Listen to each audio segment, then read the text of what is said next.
Terima kasih Anda masih bergabung di NTV Insight bersama saya Patricia Mapalgei. Kita lanjutkan perbincangan kita, saya ingin ke Pak Posma terlebih dahulu. Pak Posma, dengar-dengar katanya biaya di industri kelapa sawit itu 60% itu ada di logistik ya Pak? Ya, terima kasih. Oke, tes 1, 2, ya.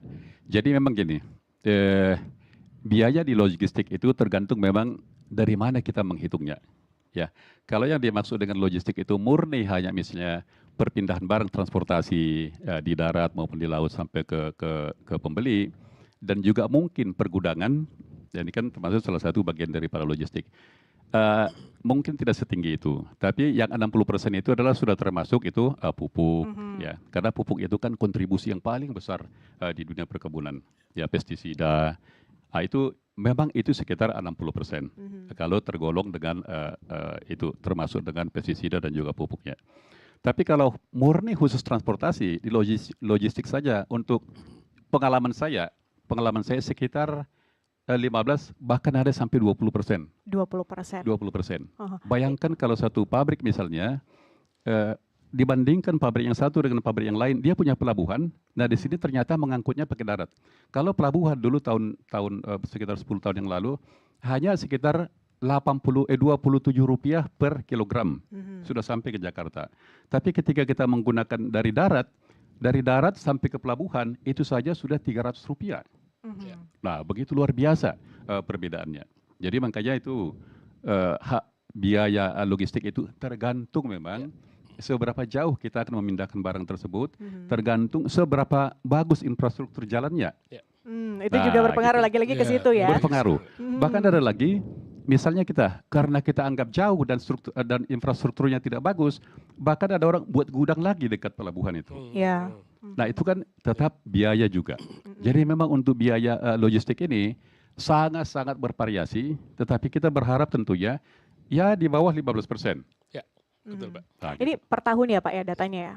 Iya. Dan terus bergerak tentunya ya, atau tergantung juga dari tadi ya kesulitannya, apakah Iya. jalan-jalannya bagus atau Benar. enggak gitu ya. Iya, Oke, iya. Pak, tapi ketika kemudian kita berbicara secara keseluruhan 60%, apakah angka ini sebetulnya, ya kita lupakan dulu yang 15 sampai 20 tadi, tapi kalau kita bicara soal 60% ini, apakah sebetulnya ini bisa diefisiensi lagi, Pak? Oh iya, ini sebenarnya sangat bisa ya. Misalnya tadi, kalau 60% itu kan sudah termasuk dengan pemupukan tadinya ya. Karena kan komponennya itu di situ yang sangat besar.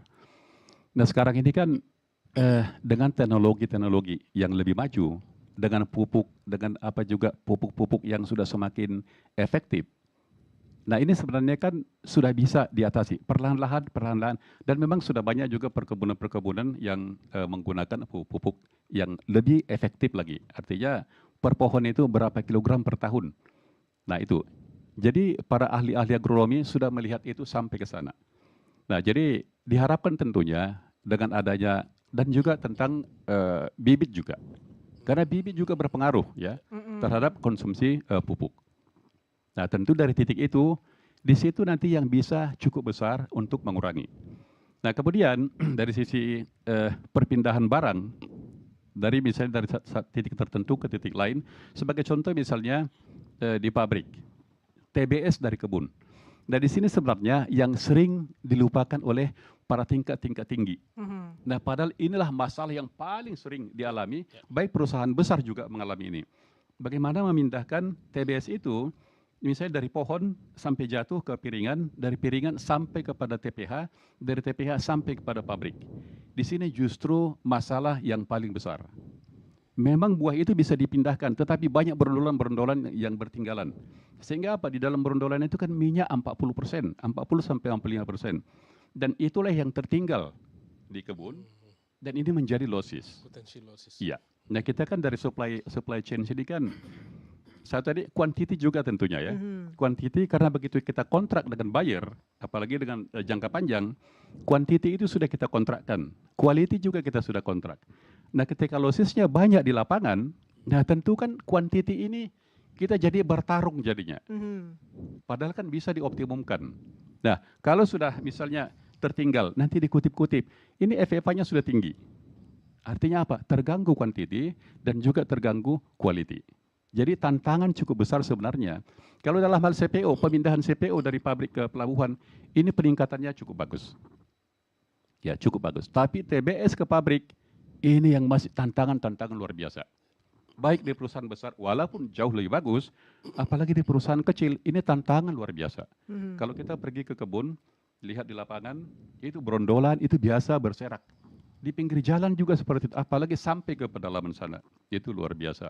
Di sini titik-titik improvement yang bisa kita lakukan. Oke. Berbicara soal infrastruktur, tentu kita berbicara soal banyak hal ya. Darat, laut, udara. Tapi saya ingin kita fokus ke satu hal, yaitu teknologi. Sejauh ini sebetulnya seberapa besar peran teknologi Pak dalam industri kelapa sawit, dalam hal mungkin supply chain atau rantai pasok ini?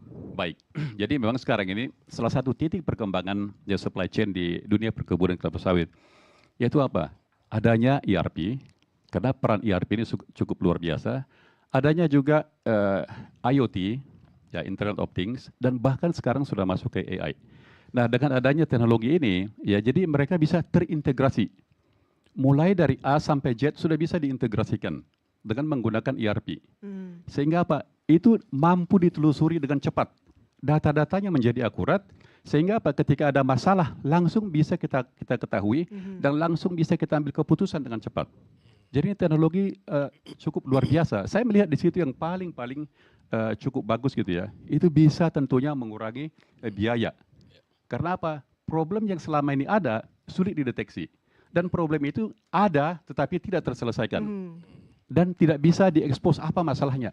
Kita alami tapi kita tidak tahu apa problemnya gitu. Dengan ERP, dengan teknologi, bisa langsung serta-merta kita lihat, oh ini kenapa merah. Langsung kita pergi ke sana, kita selesaikan. Oke. Pengambilan keputusan bisa dengan cepat. Dengan cepat ya, dibandingkan tentu dengan mungkin ya 10-20 tahun yang lalu lah ya, ini sudah makin berkembang ya di sini ya. Benar. Oke, Pak Nofrizal, saya ingin bawa kita ke sini. Pemerintah kan menargetkan pertumbuhan ekonomi kita di 8%. 8%, ya. 8%. Betul. Dari sisi logistik ya, gimana atau langkah-langkah strategis apa yang bisa kita lakukan untuk membantu pertumbuhan ekonomi ini?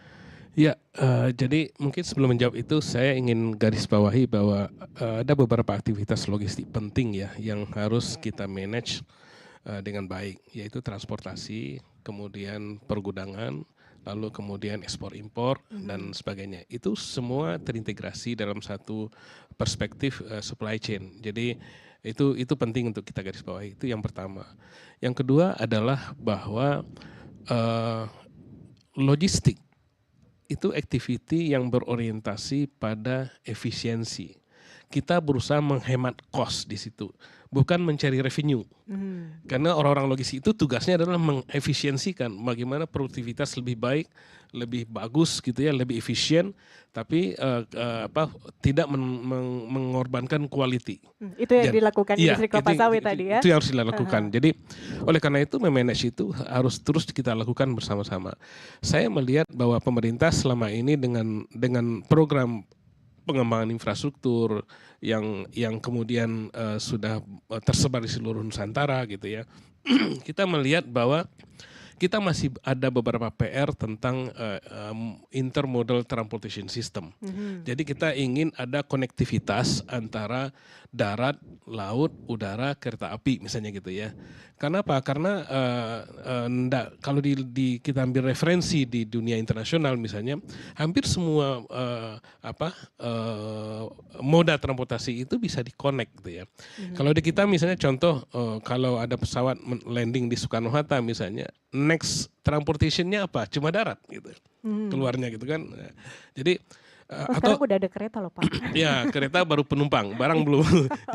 jadi sama juga seperti kalau kita misalnya melihat kereta api misalnya. Kita melihat bahwa kereta api yang ada di Indonesia cuma di Sumatera dan Jawa. Itu pun tidak optimal karena banyak masih yang underutilized dari relnya gitu ya.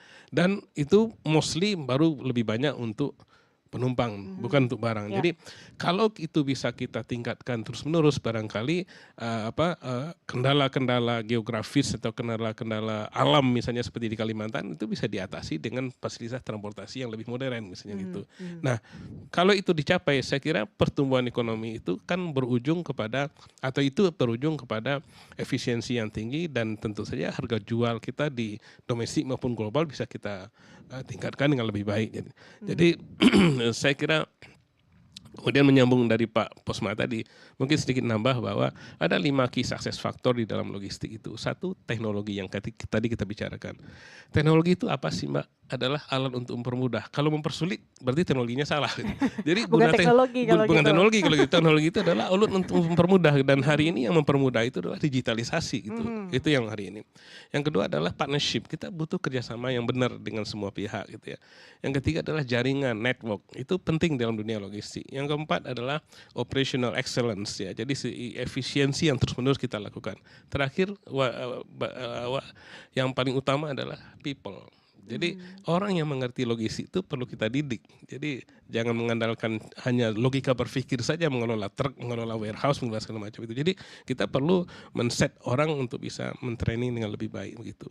Itu saya kira. Jadi kami percaya bahwa pertumbuhan 8% itu, karena kami di dunia logistik juga pernah menghitung angka itu mirip sama. Bahwa kita juga melihat begitu pertumbuhan ekonomi tinggi 8%, logistik itu juga bergerak sama. Kenapa? Karena pertumbuhan ekonomi itu kan direpresentasikan oleh produk domestik bruto kan, ada barangnya kan. Nah, logistik itu nggak ada kalau nggak ada barang, itu pasti. Tapi begitu barangnya bergerak, maka logistik pasti bergerak. Jadi, nah hanya mungkin tadi menggarisbawahi diskusi kita di awal bahwa tiap industri nggak sama struktur cost logistiknya. Ya, jadi kalau misalnya tadi Pak Posma menyebut antara sekitar 15%-an gitu ya, di fast moving consumer goods industry itu cuma 4-7%. Wow. Nah, jadi lebih kecil lagi. Gitu. Tapi di yang lain lebih besar lagi gitu. Jadi nggak sama. Jadi kita nggak bisa menjadikan itu sebagai satu sama rata. Saya kira gitu Mbak Patricia. Oke, baik. Bapak-bapak, kita masih akan bahas soal ini tentu selanjutnya di segmen berikut. Kita harus jeda terlebih dahulu.